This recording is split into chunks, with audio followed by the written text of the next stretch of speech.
Diria o Maquiavel, né, mesmo que se tenha que fazer ações maléficas, né, deve se parecer bem aos olhos do público, que o governante tem boas ações, né, é um governante virtuoso. O que eu acho interessante também, outro conselho do Maquiavel, é justamente prestar atenção aos exércitos, né, e o Palpatine faz isso muito bem. E ele faz com que esse exército tenha também uma fidelidade muito grande a ele, né. A Ordem 66 ela só acontece por conta daquele chip, né, que é implantado, né, na cabeça dos clones, né, que eles devam responder diretamente a ele. Se a gente vê nos clones ainda algum princípio, né, de individualidade, a gente vê aí quase que uma eliminação total da espontaneidade do pensamento através da ideologia, né, e da ação através do comportamento. A gente vê que a gente só conhece o fim quando ele tira aquela máscara dele. Né? Quando, a partir do choque do assassinato de outro Stormtrooper, né, ele tinge a máscara de sangue e ele retira o capacete. E é inclusive a primeira coisa que a Phasma diz pro Finn, né, é: você tirou o seu capacete, você não pode tirar. Então essa ideia da farda dos Stormtroopers, né, desse equipamento de proteção dos Stormtroopers, é também para conter a face, né, a individualidade, a pluralidade que tem na galáxia. Não tem individualidade. Né? Eles são sem rosto, né, são homogêneos, enquanto a gente vê a Aliança Rebelde, aí, como eu disse, né, com rostos descobertos.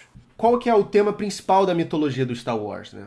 Eu diria que é a luta entre o bem e o mal, né? Se a gente for converter isso em subvariações, também podemos pensar em natureza e tecnologia, serenidade e raiva. Há uma crítica à ideia de progresso. Até na fala do Obi-Wan, né? O Vader, ele é mais máquina do que homem agora. Sim. Nessas falas, assim, nessas partes sutis, a gente não vê a sede de Coruscant. A gente vê o Império sempre no espaço, né? Em lugares que não são lugares de verdade, que são instalações, que são coisas artificiais. A esfera do poder ela se constitui, né, quando os cidadãos decidem fazer algo em comum, né, inclusive em muitos momentos contra algum, né, contra o tirano, contra o ditador, né, contra o líder totalitário.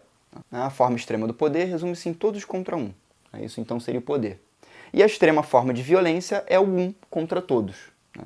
Isso eu acho muito interessante porque resume a filosofia Sith de alguma maneira. Né. A filosofia Sith, portanto, não é uma filosofia que ela prima pelo poder, ela prima pelo vigor. Né?